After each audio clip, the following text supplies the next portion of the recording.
As far as Star Wars video games go, we've taken countless turns at twirling lightsabers and unleashing flashy force powers, but Star Wars Outlaws swaggers into the cantina, slinks down into a booth with its holster clip unbuttoned, and argues that those are no match for a good blaster at your side.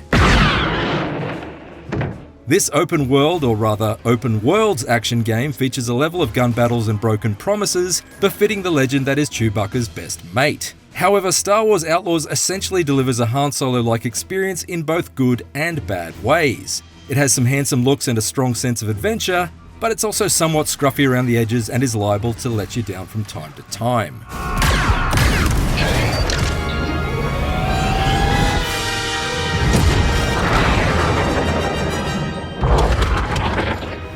Of course, given that its propulsive space western story takes place in between The Empire Strikes Back and Return of the Jedi, the actual Han Solo is literally on ice for the duration of Outlaws. Instead, we step into the battered space boots of Kay Vass, a cunning thief raised amidst the hives of scum and villainy in the gambling capital of Canto Bight, and accompanied at all times by her adorable pint-sized partner in crime, Nix. Kay's quickly shown to be handy with a hairpin lockpick and has an insatiable appetite for five-finger discounts. That looks nice, huh, Nix? Although like Dash Rendar and pre-Jedi Kyle Katarn before her, she never really steps out of Han's shadow and becomes much more than a stand-in smuggler with a heart of gold. You want it done right? You do it yourself. What follows is a 20-hour string of reckless rescue missions and shady underworld dealings as Kay and Nix crisscross their way around 4 main planets and the pirate-riddled spaces between, attempting to unite a squad of like-minded criminals with the aim of pulling off a major heist and erasing the bounty placed on Kay's head by the crime boss, Slero. This casino owner serves as Outlaws' primary antagonist and seems suitably callous enough. You must be Slero.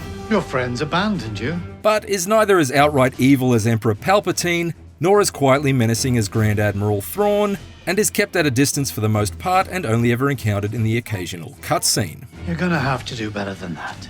Even so, Outlaws' story is a consistently entertaining quest, and one that takes Kay through some recognisable spaces and some entirely new, all while cutting deals with countless colourful criminals including this surly Celestin mobster on Akiva, who has the audacity to deal out orders to you while putting his feet up on a desk made out of his own carbonite-encased brother. He took my eye, but I took everything else. While her end goal may be considerably smaller in scope than, say, blowing up a Death Star, the environments Kay's entertaining saga unfolds in are surprisingly large. To be clear, this isn't No Man's Skywalker, so you don't have the freedom to circle each planet and land wherever you choose. However, with the exception of the comparatively more compact city setting of Kijimi, Outlaws' sandboxes stretch out far and wide and contrast with each other nicely, from the iconic arid sands of Tatooine to the lush rainforest of Akiva, whose network of rivers is handily transformed into shortcut-making highways once you unlock the upgrade for your speeder bike that allows it to skim across the water's surface. It's a good thing too that Kay's speeder can be upgraded, since it's the only vehicle she's able to steer around while navigating each terrain. Despite the fact that in Outlaws' many bustling settlements you can see land speeders whizzing by, saddled dewbacks waddling along, and towering ATSTs chicken walking past, you can't actually ride or drive any of them. Compared with a decade-old Grand Theft Auto 5, where if you can see it, you can probably steal it, or last year's The Legend of Zelda Tears of the Kingdom, where if you can think it, you can probably build it, Outlaws comes up shorter than Luke Skywalker in a stormtrooper suit in terms of its list of usable transportation types, which is a bit disappointing for a modern open-world adventure. Hang on! Imperial's over there. Outlaws isn't just about getting from A to B, however. It's also about breaking into and out of various Imperial bases and crime syndicates' headquarters at the behest of the various underworld cohorts that Kay conspires with along the way. Name's Varric, and I've got a real job for you. Furry friend Nix is vital to these infiltrations, as he's basically a space cat drone who functions like a watchdog's phone. You can point him at switches to activate while you remain in cover, Nix, the door. or to briefly divert the attention of security cameras to allow you safe passage, Nix, put on a show. among several other useful talents. Kay has her own special set of skills when it comes to sneaking her way into each high security facility, and I never grew tired of the rhythm-based lockpicking, a surprisingly simple yet effective game of Simon Says that has to be one of the snappiest and most satisfying ways to open locked doors and crates that I've enjoyed in a while.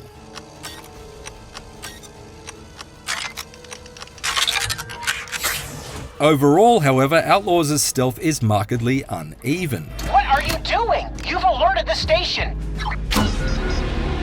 Sometimes it's far too easy, like when I was able to do the tried and tested Assassin's Creed distract and dispatch routine on multiple enemies in the same spot. All right, distract him, Nix.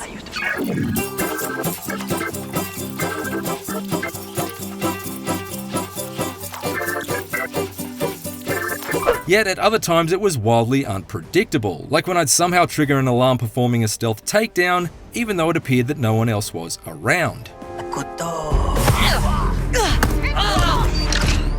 Instead, more often than I'd like, my efforts to remain hidden would evaporate, things would get loud, and a number of other problems would present themselves. Outlaws' combat serves up some solid cover-based shooting with authentic sound effects and punchy smoke and sparks with each blaster bolt impact, but precious little in the way of new ideas. It's less Bad Batch and more basic bitch. It always seemed to be Red Barrel delivery day in every combat arena that Kay arrived in, and I used these explosive targets in almost every encounter to thin the Stormtrooper and scumbag hordes. There's always the challenge of knowing when to detonate them to take out the most enemies, but that's the same thing we've been doing for decades, so while it's effective, it doesn't exactly make Outlaws' combat stand out. These simplistic shootouts can also be brought to a faster conclusion via the use of Kay's Adrenaline Rush move, which charges up while she's under attack and allows her to slow time and then mark and execute multiple targets in one rapid hip-firing burst. Almost identical to the Deadeye targeting from the Red Dead Redemption series. It's useful and satisfying for the most part, although I did find Kay would occasionally pump some stylish slow-motion blaster rounds directly into the cover in front of her rather than the target I had selected. It felt a bit limiting that Kay can only permanently carry her blaster and grenades in her inventory. Alert! But weapons dropped by enemies can be picked up, used, and discarded once they're out of ammo. However, what really irks me about Outlaws' approach to secondary weapons is how much it goes out of its way to make you drop them. Do a melee attack? Drop your weapon. Crawl into a vent? Drop your weapon. Climb a wall or a ladder? Drop your weapon. Who programmed this? RoboCop? Drop it! If I pick up a sniper rifle, it doesn't seem unreasonable to expect that I should be able to carry it with me up to a high enough vantage point to best put it to use. It's especially annoying given how often I was hit and killed instantly while behind cover by enemy snipers in elevated positions. Simple and reheated as it generally is, I definitely warmed to the combat a bit more as time went on, particularly once I was able to upgrade my blaster with a couple of alternative shot modes. That effectively gave me 3 weapons to swap between, even if they were all coming out of the same barrel.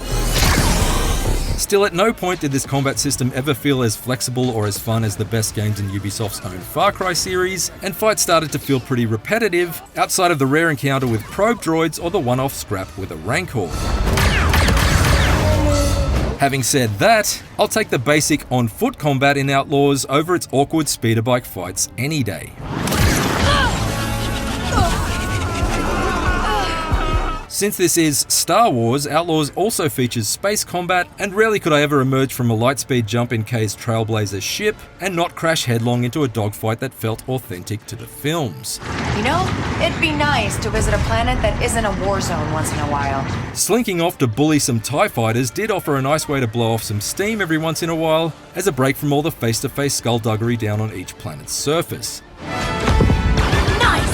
Although I didn't invest too much in the ship modifications, since the modest challenge presented by my orbital opponents didn't ever seem to increase to any noticeable degree.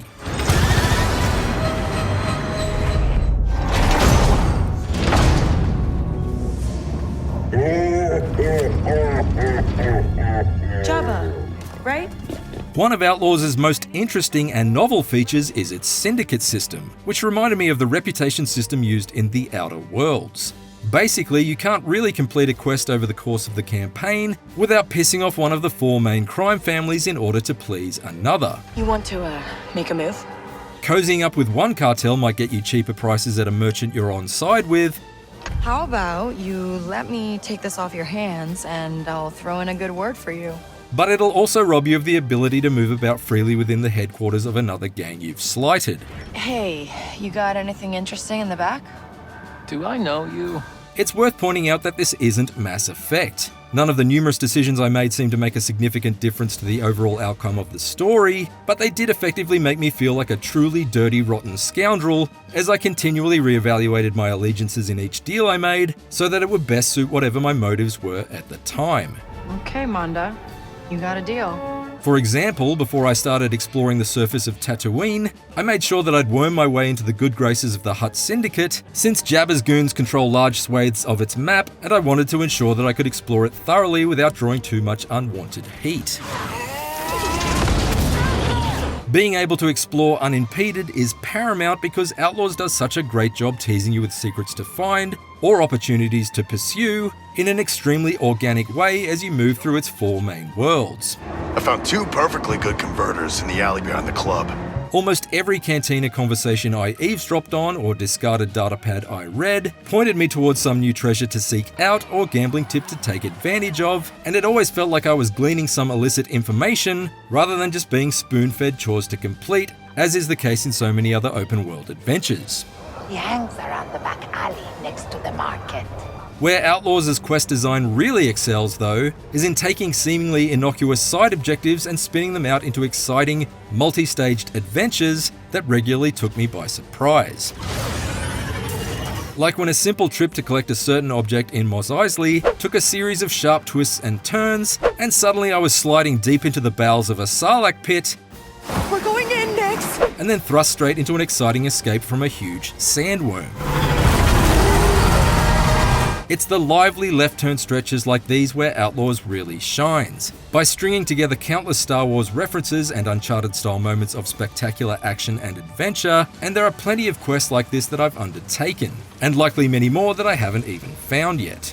However, in order to enjoy moments such as these, you've got to take the rough with the smooth, especially since, as of launch, the PlayStation 5 version of Star Wars Outlaws that I played is plagued by more irritating bugs than a Dagobah camping ground. Over the course of the journey, I saw countless graphical glitches, speeder bikes crashing to a halt trying to go over jumps, or small hills, or just randomly teleporting entirely, crucial mission prompts not appearing and forcing checkpoint restarts, and countless occasions where the dialogue audio just dropped out completely. Hey there. That's just a few of many examples. So if issues like those sound like they'd force pull you out of the Star Wars universe, it might be best to let Ubisoft blast them off Outlaws' hull like a bunch of cable-chewing Minox before you pick Outlaws up. Blasters aren't gonna do anything to this thing!